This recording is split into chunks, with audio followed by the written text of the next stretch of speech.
तो दोस्तों आज तारीख हो गई है 25 अगस्त की, साथ ही में दिन है गुरुवार का। वहीं अपने देश की हिंदी तिथि है कृष्ण त्रयोदशी। तो आज दिन भर के मुख्य समाचार और देश दुनिया की ताज़ा खबरें हम आपके लिए लेकर आ चुके हैं। तो आइए बिना देर किए चलते हैं सीधे पहली बड़ी खबर की तरफ। पाकिस्तानी कर्नल ने 30,000 रुपए देकर भारत में भेजे आतंकवादी, 2 को सेना के जवानों ने मार गिराया, वहीं 1 को जिंदा पकड़ा गया। पूछताछ में बोला भारतीय सेना की पोस्ट पे हमला करने का हुक्म था। जी हां, भारतीय सेना ने अभी हाल ही में बीते बुधवार को कहा है कि जम्मू में शांति भंग करने के लिए पाकिस्तान की नापाक कोशिशों को नाकाम कर दिया गया है। सेना के मुताबिक राजौरी के नौशेरा सेक्टर में नियंत्रण रेखा यानी कि LOC पर बीते 48 घंटों में आतंकवादियों की ओर से घुसपैठ की 2 कोशिशों को पूरी तरह से नाकाम कर दिया गया है। यानी कि आतंकवादियों ने 2 बार अपने देश के अंदर घुसने की कोशिश की। हालांकि हमारे देश के जवानों ने उनके इस नापाक मंसूबों को नाकामयाब कर दिया। ताज़ा जानकारी के मुताबिक इसी घुसपैठ के दौरान देश के जवानों ने 2 आतंकवादियों को मार गिराया। हालांकि 1 जिंदा पकड़ा गया। जो जिंदा पकड़ा गया उसने कई बड़े खुलासे किए। उसका नाम तबारक हुसैन बताया गया है। तबारक हुसैन ने बताया घुसपैठ के समय उसके साथ 4 से 5 लोग थे। साथ ही उसने ये भी कहा कि पाकिस्तानी सेना के कर्नल यूनुस ने उन्हें भेजा है। बताया गया है पाकिस्तानी कर्नल की तरफ से 30,000 रुपए दिए गए थे और इसके बदले में भारतीय सेना की 1 या 2 पोस्ट पे हमला करने के लिए कहा गया था। आइए चलें अगली खबर की तरफ। अगर आपने अपने बच्चों या किसी भी छोटे बच्चे की ऐसी तस्वीरें गूगल फोटोज पे सेव की हैं तो आपके खिलाफ हो सकती है सख्त कार्रवाई। साथ ही सबसे पहले आपका गूगल अकाउंट किया जाएगा ब्लॉक। जी, अगर आपने अपने बच्चे या किसी भी बच्चे की बिना कपड़े की तस्वीरें गूगल फोटोज पे सेव की हैं तो आपका गूगल अकाउंट ब्लॉक हो सकता है। जानकारी के मुताबिक अमेरिका में 2 लोगों के साथ ऐसा ही हुआ है। बताया गया है इन दोनों लोगों के द्वारा गूगल फोटोज पर सेव की गई अपने बच्चों की प्राइवेट पिक्चर को गूगल ने बाल यौन शोषण सामग्री मानते हुए उनके गूगल अकाउंट को ही ब्लॉक कर दिया है। यही नहीं, गूगल ने इसकी जानकारी अमेरिकी प्रशासन को भी दे दी है। न्यूयॉर्क टाइम्स की एक रिपोर्ट में बताया गया है कि अमेरिका के सैन फ्रांसिस्को के व्यक्ति ने डॉक्टर को दिखाने के लिए अपने बच्चे के गुप्त अंग की फोटो खींची थी और इस खींचे हुए फोटो को अपनी फोन की गैलरी के साथ साथ उसने गूगल फोटोज में भी डाल दिया था। दोस्तों, बिल्कुल आसान सी भाषा में समझाने के लिए कहें तो पूरा मामला ये है कि अगर आप गूगल फोटोज पर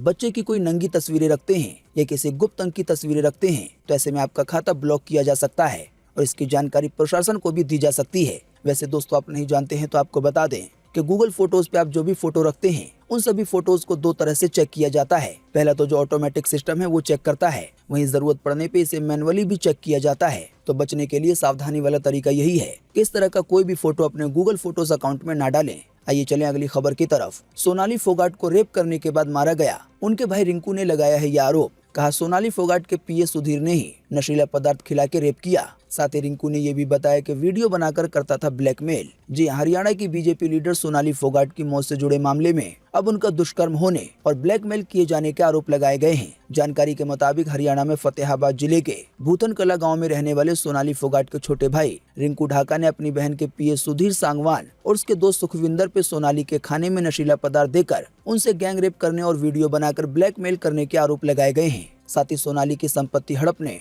और राजनीतिक षड्यंत्र रचते हुए इस हत्या को करने की बात कही गई है। ताज़ा जानकारी के मुताबिक इस बारे में सोनाली फोगाट के भाई रिंकू ने एक लिखित शिकायत गोवा पुलिस को देकर कार्रवाई करने की मांग की है। दोस्तों, शायद आप में से अक्सर लोगों को पता होगा कि अभी हाल ही में 2 दिन पहले सोनाली फोगाट का दिल का दौरा पड़ने से निधन हो गया था। हालांकि अब उनकी मौत को लेकर उनके भाई रिंकू की तरफ से ये बड़ा दावा किया गया है। हालांकि अब ये पूरी बात कहां तक सच है ये तो आने वाले दिनों में पता चलेगा। लेकिन इसी बीच अच्छी बात यह है कि गोवा के मुख्यमंत्री प्रमोद सावंत ने खुद कहा है कि सोनाली फोगाट की मौत से जुड़े केस की गोवा पुलिस गहनता यानी कि अच्छे से जांच कर रही है। साथ ही उन्होंने बताया कि गोवा के DGP खुद इस केस की मॉनिटरिंग कर रहे हैं। अगली खबर पे जाने से पहले आपसे रिक्वेस्ट है कि आप इस वीडियो को लाइक और शेयर कर दें। अगर आप लाइक और शेयर करते हैं तो हमें आपके लिए वीडियो बनाने में और ज्यादा हौसला मिलता है। आइए देखें अगली खबर। देश के 9 राज्यों में 67% हुई ज्यादा बारिश। मध्य प्रदेश के 150 गांव बाढ़ में डूबे। हालांकि कुछ राज्यों में जितनी बारिश होनी चाहिए थी उससे लगभग आधी बारिश हुई है। बिहार, राजस्थान समेत इसमें 8 राज्यों का नाम है शामिल। जी हां, देश के ज्यादातर राज्यों में भारी बारिश की वजह से हालात खराब हैं। ताज़ा जानकारी के मुताबिक मध्य प्रदेश, राजस्थान, उत्तर प्रदेश, साथ ही हिमाचल प्रदेश और छत्तीसगढ़ में बाढ़ जैसे हालात बने हुए हैं। हालांकि वहीं दूसरी तरफ जहां सामान्य से 45% कम बारिश हुई है तो इसी की वजह से पश्चिम बंगाल, बिहार और झारखंड के कई हिस्से सूखे जैसे हालात का सामना कर रहे हैं। लेकिन वहीं अगर बात करें मध्य प्रदेश की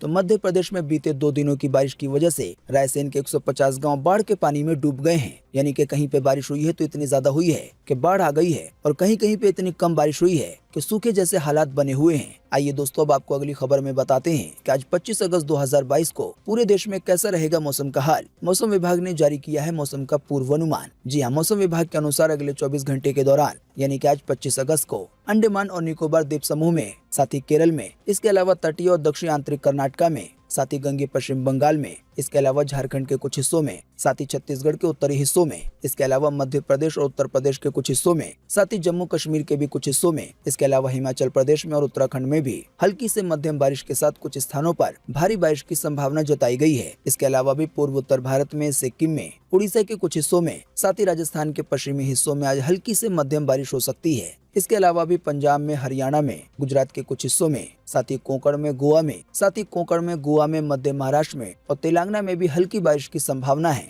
आइए देखें अगली खबर। मुख्यमंत्री योगी के खिलाफ मुकदमा चलेगा या नहीं? देश का सबसे बड़ा कोर्ट सुप्रीम कोर्ट जल्दी सुनाएगा इसका फैसला। जी हां, उत्तर प्रदेश के मुख्यमंत्री योगी आदित्यनाथ से जुड़े एक भड़काऊ भाषण के मामले में सुप्रीम कोर्ट ने फैसला सुरक्षित रख लिया है। यानी फैसला तो ले लिया गया है, लेकिन इसे सार्वजनिक नहीं किया गया है। लेकिन जल्द ही आने वाले दिनों में ये फैसला सुना दिया जाएगा। आपको बता दें, ये पूरा मामला है सन 2007 में भड़काऊ भाषण देने का। आपको बता दें, अभी हाल ही में सन 2017 में यूपी सरकार ने मामले में मुकदमा चलाने की इजाजत देने से इनकार कर दिया था। हाई कोर्ट ने राज्य सरकार के इस फैसले को सही ठहराया था, लेकिन बाद में याचिकाकर्ता ने हाई कोर्ट के इस फैसले को सुप्रीम कोर्ट में चुनौती दी और अब ये मामला देश के सबसे बड़े कोर्ट में है। जानकारी के मुताबिक इस केस को लेकर याचिकाकर्ता का कहना है कि अभी जो यूपी के मुख्यमंत्री हैं यानी कि योगी आदित्यनाथ, तो इनके भाषण की वजह से सन 2007 में गोरखपुर में दंगा हुआ था, जिसमें कई लोगों की जानें गई थी। इसी की वजह से मुख्यमंत्री योगी आदित्यनाथ पर कार्रवाई करने की मांग की जा रही है। दोस्तों, अगली खबर के बारे में बताने से पहले आपके लिए एक बड़ा सर्वे और एक बड़ा सवाल। अगर आप इसमें हिस्सा लेंगे और इसका जवाब देंगे तो इससे काफी कुछ पता चलेगा।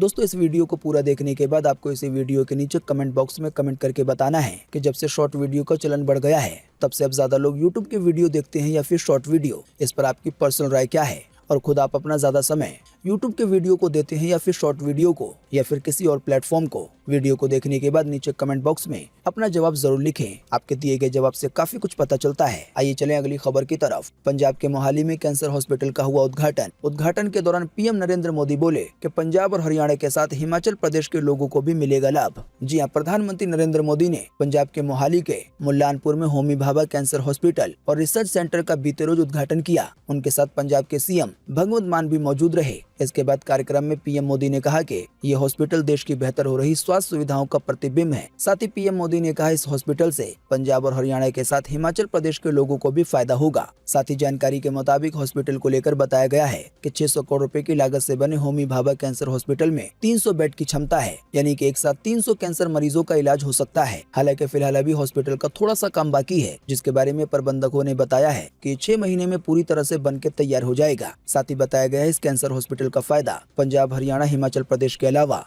जम्मू कश्मीर और राजस्थान के लोगों को भी मिल सकेगा। आइए चलें अगली खबर की तरफ। बीते साल 2021 में भ्रष्टाचार की सबसे ज्यादा शिकायतें गृह मंत्रालय के कर्मचारियों की आई हैं। आइए बताएं ज्यादा जानकारी। जी हां, केंद्रीय सतर्कता आयोग यानी कि सीवीसी की ताजा वार्षिक रिपोर्ट के मुताबिक केंद्रीय गृह मंत्रालय के रेलवे और बैंकों को पिछले साल अपने कर्मचारियों के खिलाफ सबसे ज्यादा भ्रष्टाचार की शिकायतें मिली हैं। यानी कि रेलवे में और जो सरकारी बैंकों में कर्मचारी हैं, भ्रष्टाचार के मामले में सबसे ज्यादा शिकायतें इन लोगों की मिली हैं। जानकारी के मुताबिक बीते साल 2021 में सरकारी अधिकारियों और कर्मचारियों के भ्रष्टाचार के 1,09,000 से ज्यादा शिकायतें दर्ज कराई गई हैं। हालांकि इनमें से सबसे ज्यादा 37,000 से ज्यादा शिकायतें गृह मंत्रालय के खिलाफ, रेलवे में 11,003 और बैंकों के कर्मचारी के मामले में 6,330 शिकायतें दर्ज कराई गई हैं। हालांकि इससे जुड़ी एक और रिपोर्ट आई है जिसमें यह कहा गया है कि गृह मंत्रालय के खिलाफ कुल शिकायतों में से 15,000 से ज्यादा का निपटारा कर दिया गया है और आने वाले दिनों में जल्द ही इसका निपटारा किया जाएगा। दोस्तों, भ्रष्टाचार की शिकायत मिलने का आसान सा मतलब ये है कि रिश्वत वगैरह मांगने की या इसी तरह का काम करने की कोई कोशिश की गई है।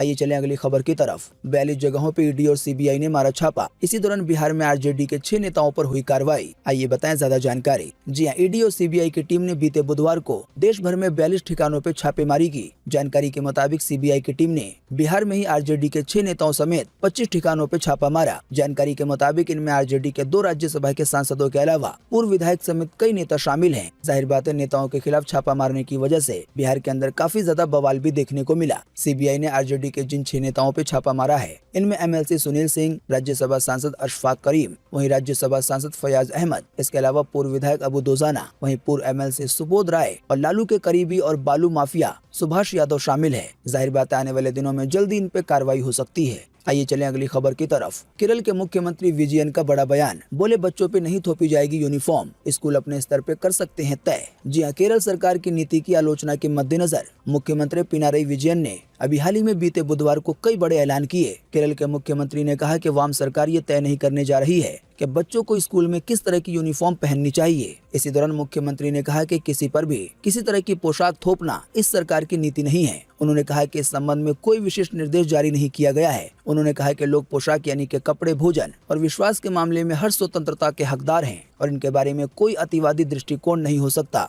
साथ ही उन्होंने ये भी कहा कि हमारा मकसद किसी के लिए भी ड्रेस कोड थोपना नहीं है, यानी कि हम तय नहीं करेंगे कि कौन क्या कपड़े पहने। सरकार का मानना है कि समाज के सभी वर्गों को उनकी जाति, धर्म और लिंग की परवाह किए बिना स्वतंत्रता मिलनी चाहिए और जिसकी जो मर्जी हो वो कपड़ा पहने। आइए चलें अगली खबर की तरफ। सर्दी आने से पहले खरीद सकते हैं केवल 578 रुपए में छोटा सा आने वाला ये पोर्टेबल हीटर। जी हाँ, वैसे तो अभी गर्मियां चल रही हैं, लेकिन सर्दी का मौसम भी दूर नहीं है। जहां गर्मियों में एसी या कूलर की जरूरत पड़ती है, ठीक उसी तरह से सर्दियों में, जैसा कि आप जानते हैं, हीटर की जरूरत पड़ती है। वैसे तो हीटर अक्सर लोग खरीद लेते हैं, लेकिन इसकी वजह से बिजली बिल बहुत ज्यादा बढ़ जाता है। तो दोस्तों, इसी की वजह से आप इस्तेमाल कर सकते हैं पोर्टेबल हीटर। एनबीटी की तरफ से इसे लेकर एक आर्टिकल साझा किया गया है और इसमें एक पोर्टेबल हीटर की जानकारी दी गई है, जिसे आप केवल 578 रुपए में खरीद सकते हैं। वैसे इसकी ओरिजिनल कीमत 980 रुपए है। बताया गया है ये हीटर इतना छोटा है कि आप इसे कैरी करके कहीं पे भी लेके जा सकते हैं और ये छोटा सा हीटर 12 फीट बाई 12 फीट के कमरे को आसानी से गर्म रख सकता है। साथ ही जानकारी के मुताबिक इस हीटर में कई तरह के फीचर दिए गए हैं। आपको बता दें, ये हीटर इतना छोटा है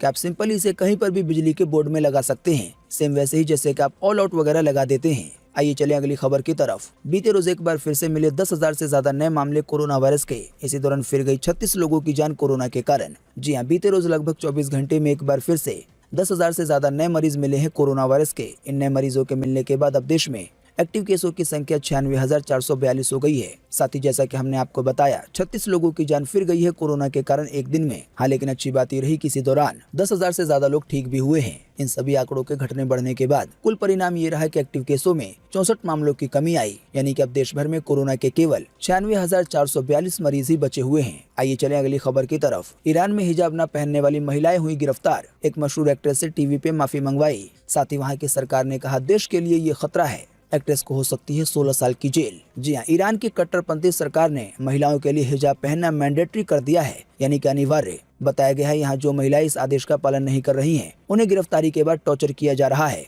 इसकी ताज़ा मिसाल सेफ दे रोशनो है, जो कि एक एक्ट्रेस है। जानकारी के मुताबिक उन्होंने जब हिजाब पहनने से इनकार कर दिया था, इसके बाद पुलिस ने उन्हें गिरफ्तार किया। साथ ही बाद में उन्हें नेशनल टीवी पर आकर माफी मांगने के लिए कहा गया, ताकि हिजाब पहनने के तालिबानी फरमान को न मानने वाली महिलाओं के मन में दहशत पैदा किया जा सके। रिपोर्ट के मुताबिक रोशनो को देश की सुरक्षा के लिए खतरा बताया गया है। उन्होंने जो भी गलतियां की हैं, इसकी वजह से उन्हें 16 साल की जेल हो सकती है। आइए चलें अगली खबर की तरफ। परफ्यूम और शैम्पू जैसे 300 उत्पादों के आयात पर श्रीलंका ने लगाया प्रतिबंध। आइए बताएं ज्यादा जानकारी। जी हां, नकदी से जूझ रहे अपने पड़ोसी देश श्रीलंका ने विदेशी मुद्रा का खर्च बचाने के लिए परफ्यूम, चॉकलेट, शैम्पू जैसे 300 चीजों के आयात पर रोक लगाने का फैसला किया है। यानी कि जब तक ये फैसला लागू रहेगा तब तक इन 300 चीजों को श्रीलंका में दूसरे देश से नहीं लाया जाएगा, यानी कि इंपोर्ट नहीं किया जा सकेगा। दोस्तों, आप नहीं जानते हैं तो आपको बता दें कि सन 1948 में आजाद होने के बाद श्रीलंका पहली बार भयंकर आर्थिक संकट से गुजर रहा है। हमने आपको श्रीलंका के हालात के बारे में कई बार अपने मुख्य समाचार में जानकारी दी है। आपको बता दें, इस देश की इकोनॉमी इतनी घाटे में चली गई है कि सरकार के पास ही पैसे नहीं है।